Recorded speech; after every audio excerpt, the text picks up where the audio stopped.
Hello everyone, this is Advanced Politics Asia and this is the summary for the day of 1155 for the 23rd of April. So frontline changes report of course is already out. You can check it out on the DPA War channel. This nowadays the frontline changes is posted on the DPA War channel. And also before you continue, trade war SITREP is now moved to the DPA news channel. This is in reaction to how the algorithm works by YouTube. So it's destroying the DPA's viewership because of how the algo works. So I have no choice. I have to move it to the smaller channel so that it's more suitable to be there for now. No choice. So anyway, so you can check out the Trade War SITREP. There is a new episode over there. And we're going to go on to the Ukraine SITREP. So first thing first, we have the Ukrainians launching a mass drone attack against the Crimean Peninsula. So according to the pro-Russian sources, they say that 60 drones was launched against the Russian territory, or the Russian-controlled Crimea, or Russian temporarily controlled Ukrainian territory. Now, depending on which side you want to take, to me, it's just there's no way to take back the Crimea. So it is Russian territory for a long time, and this is also the official United States position. If you missed the news, I will talk a little bit about that in a while. So 58 drones was destroyed by the Black Sea Fleet Air Force as well as air defense. And then there's two drones got away, right? So one hit a supposedly false position in Yevpatoria, and another one hit a 10-story building but did not explode, allegedly, according to the Russian source at Komyshuvakha. So mainly that's about it. So you can see the Yevpatoria is over there, and the console thingy place, I can't remember offhand. It's too long. I haven't looked at the Crimean map. Like, we hardly have anything happening around here. So another thing, before I go into the SITREP, was again, as I has predicted, and there's a massive breakdown in relationship. Of course, I kept telling you guys that Zelensky or Ukraine wants to continue fighting, and they're doubling down on this. And the peace deal is now likely, the US peace deal is likely going to fail because both sides is not going to play ball. Particularly for the Ukrainian side, they don't even want to recognize Crimea as Russian territory, and instead Zelensky went on a PR campaign to criticize Donald Trump, to criticize that the United States want them to recognize Crimea, which they reject outright. And Donald Trump got very pissed, and he basically posted truth on his Truth Social, and basically disparaging the Zelensky. You can check out the screenshot of the post on DPA's Telegram channel, and I have to say, all roads is now leading to the same conclusion that the United States is likely will cut aid to Ukraine. By the look of it, I don't think there's but from the US point of view, and I'm talking about the current United States. I'm not talking about the Biden United States where the deep state is very powerful. The current United States point of view is that Ukraine is not their war. You can hear the same thing mentioned by Marco Rubio. It's not their war. So they're going to likely cut support to Ukraine, and that will speed up the collapse of the Ukrainian armed forces. And then pressure will be on the Europeans. And like I said before, there's always a chance where United States will put pressure on EU and the European countries to stop supporting Ukraine. They might even use the tariff or whatever to force the Europeans into stop supporting Ukraine. And I just want to put this up front. There is a possibility that this kind of thing can happen because that is leverage. That is the cards that Trump have. The only problem with Trump, the problem only is that Trump have no cards on the Russians. All cards has been expended and wasted. So Americans have no cards to play against Putin. So no, that's the main problem right now, which is why Trump is not going to have any success into forcing the Russians to do anything. However, the cards that Trump have to play with Russia is actually at the expense of Ukraine to gain other stuff. For example, getting certain like rare metal, aluminium imports, exports, Iran deal, Palestinian peace plan, and no operation and support and on Houthis, maybe recognition of the annexation of Greenland, and potentially Canada, collaboration on securing Middle East, securing Syria, to put pressure on Turkey to not do more things in Syria. There's a lot Russia and United States can do together, but at the expense of Ukraine, because Donald Trump will say, I'm going to offer you Ukraine. No, I'm going to recognize Donbass, all the 4 territory that Russia wants to annex, including Crimea. United States will recognize it, and in return, Russia do something. And yeah, at the expense of Ukraine. So that is likely the case. So the Trump's cards are a little bit weird. There's no cards to play against Russia, but there's cards to play with Russia. So that's the main thing about this. So let's go from the southern flank anyway. The Ukrainians say that there is a futile attempt to advance, according to the Ukrainians, but not important. Moving into the Zaporizhzhia front, we have only some fighting being reported over at the Kayamsky sector. Russian forces attack at Kayamsky, Lubkove, Stepove, as well as Shebaki. So that's the main gist of the fighting. And shelling is reported at Madelinivka, and I believe there's something else further away. No, that's all. So this is the only thing that we have. This is the only fighting in the Zaporizhzhia front. Previously, we have reports of fighting at Kharkiv as well as Huepole. This has all not been reported for the past 24 hours. Over at the Koma front, in the western side, we have fighting reported at Skutny, Vinnypole, Zelenskyi, Rivnopil, as well as Novodarivka. So this is basically pretty generic. There is nothing particularly special about all these things. And as usual, we have some shelling reported in the rear. This time around, only Tolstoy. Only Tolstoy was mentioned. And we move on to the eastern side.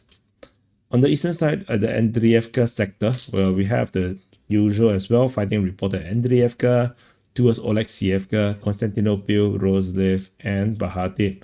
There is geolocation of Russian forces in the north of Rozlev, indicating Russians advance towards this tree line. Although this is already claimed by Russian mapping to be under Russian control, so we can't tell if this is just a corroboration or this was like a new capture. But tentatively on our side is we just going to say that it's a corroboration of Russian claims, but that's all. We move on away from the Andriivka front into the Pokrovsk front. So this is Pokrovsk, and this is the Pokrovsk front.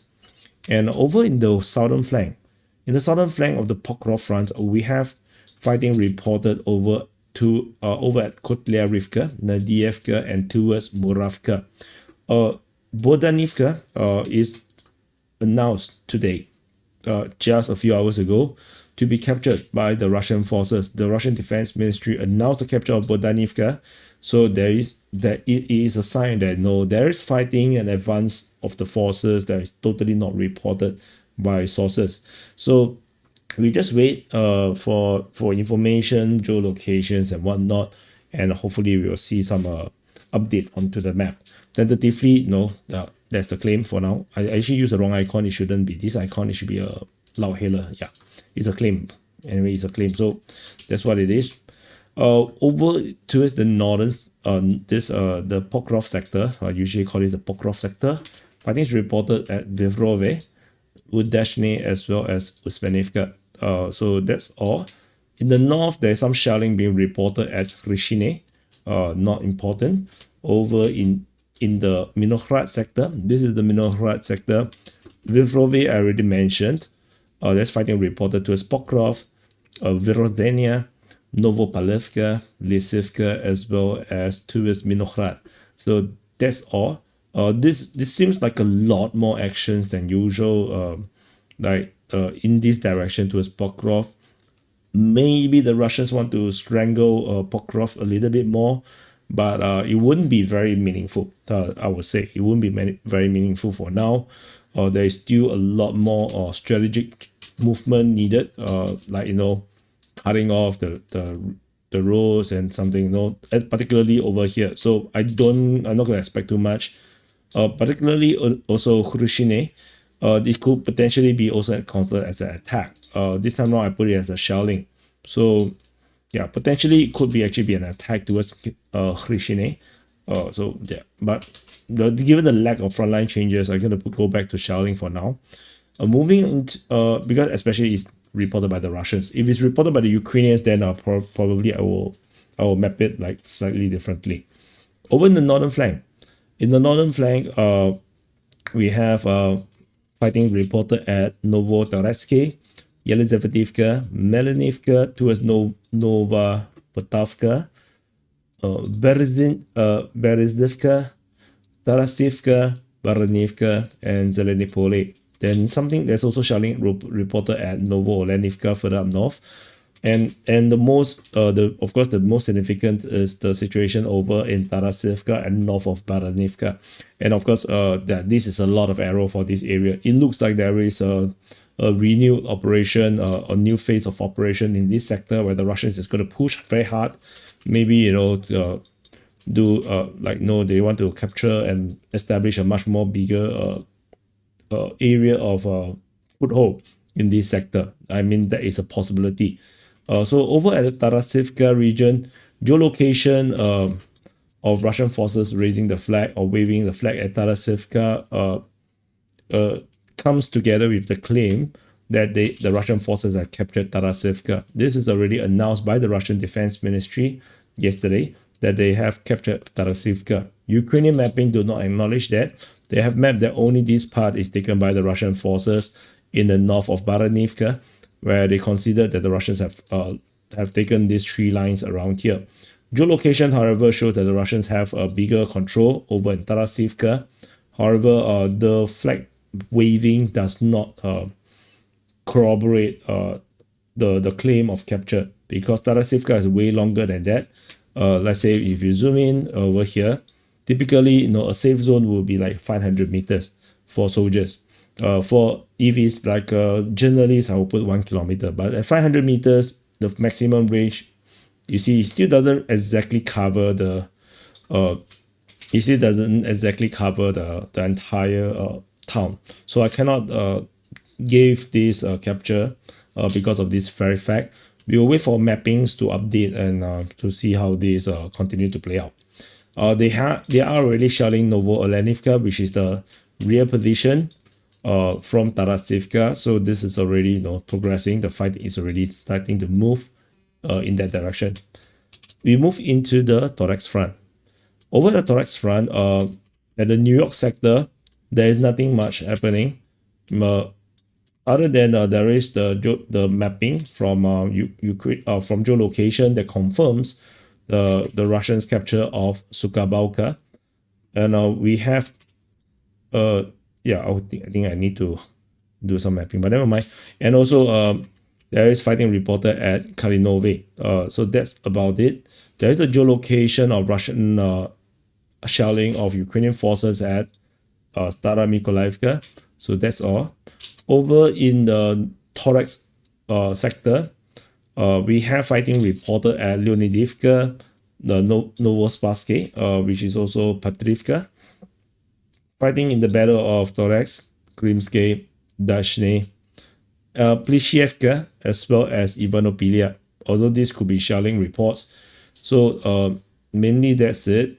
The head is chopped off already. I didn't update the map because I did the frontline changes report. I haven't updated the map to cut off the head. But yeah, I will update this after this recording. So And also, yeah, the Russians also claim, the Ukrainians also considered that the Russians have advanced within Toretsk. You probably have saw this during the frontline changes report. So that's all from this one. We move into the Bakhmut front. So this is Bakhmut. At the Bakhmut front, we have an interesting report from the Ukrainians talking about Klishchiivka.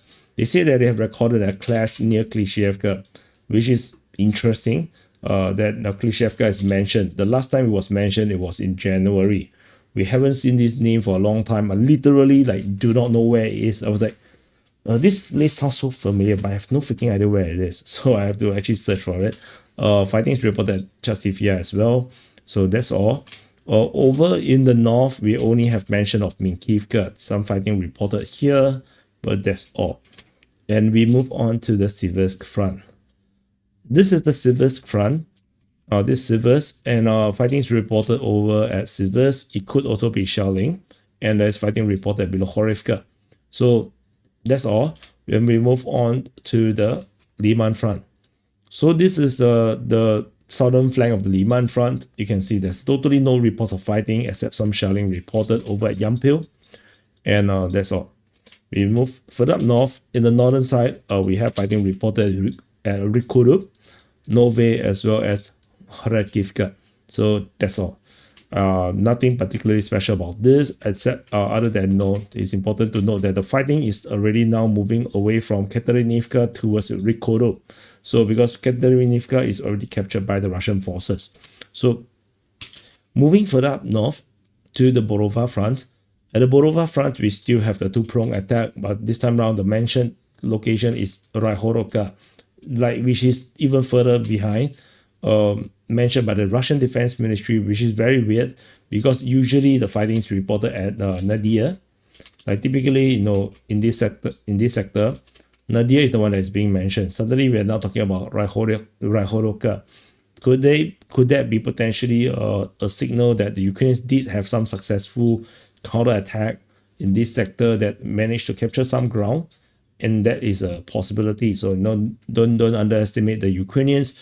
They could potentially still capture grounds if they try, but of course they can't. I don't think they can win the war, but they can definitely do some tactical victories here and there. Over in the other side of the two-pronged attack is of course Zaporizhzhia, but that's all. Nothing new about that. Over in the Kupiansk front, we have the mention of Pischani. Fighting is reported at Petropavlivka, Kupiansk. Shelling is reported in the rear positions, which I forgot the names. I'll talk about it later. Geolocation of a tank getting hit at Pischani might be related to this report. In the rear positions, we have Palamarivka mentioned and Sobolivka mentioned. So this is mentioned, of course, by the Russians because the Russians like to report some real names. Not important per se. Yeah, just for reference. Over in the Vorona front, this is Vorona, and this is the Vorona front. The only fighting mentioned in this sector is over at Monashinivka, or Monashinivka around here. But that's all. We move on to the Kharkiv front. Over at the Kharkiv front, we have some developments. Other than the usual at the Voschansk and this time around Voshansky Kotori, there is also fighting being reported at Lipsky as well as Mali Prokori. This used to be the norm around 1 year ago. This is used to be like the typical Russian attack. Then it degraded to only just Voschansk. So now there seems to be a reactivation at Lipsky mentioned by the Russian Defense Ministry. The last attack at Lipsky was in the 1st of April. The previous then was 15 March. So it's not a very typical place that the Russians attack. So we will continue to monitor to see whether this becomes a prolonged attack, which then will mean that it's a new offensive operation. In the south, over south of Semennikove, there is the geolocation of FPV drone strike at Semennikove. Yeah, so that's all. Believe there was some ridiculous geolocations. No, I think it's further away. So over in the Kursk front. So this is the Kursk front, and there's some ridiculous geolocations very far away from the front line. One of them is like at least 44 kilometers. The other one is like 60 over kilometers. So this is a Iskandar strike, or Iskandar or multiple launch rocket system strike at a alleged command post. Another one is a seemingly some kind of a probable missile strike. It could be a drone strike. But I can't see it. I just saw an explosion. I didn't see the drone, so it's a bit weird. It's very far away. This one is a Veliki Boki. The one is so this Veliki Boki. This is this over at Korovinci, which is very far away. Which is very unusual. Just very out of place. Over in the Belgorod incursion, the Russian sources say that the Ukrainians are making some movement around Pokrovsk, like they're sending more reinforcement into that. Potentially it's an attack.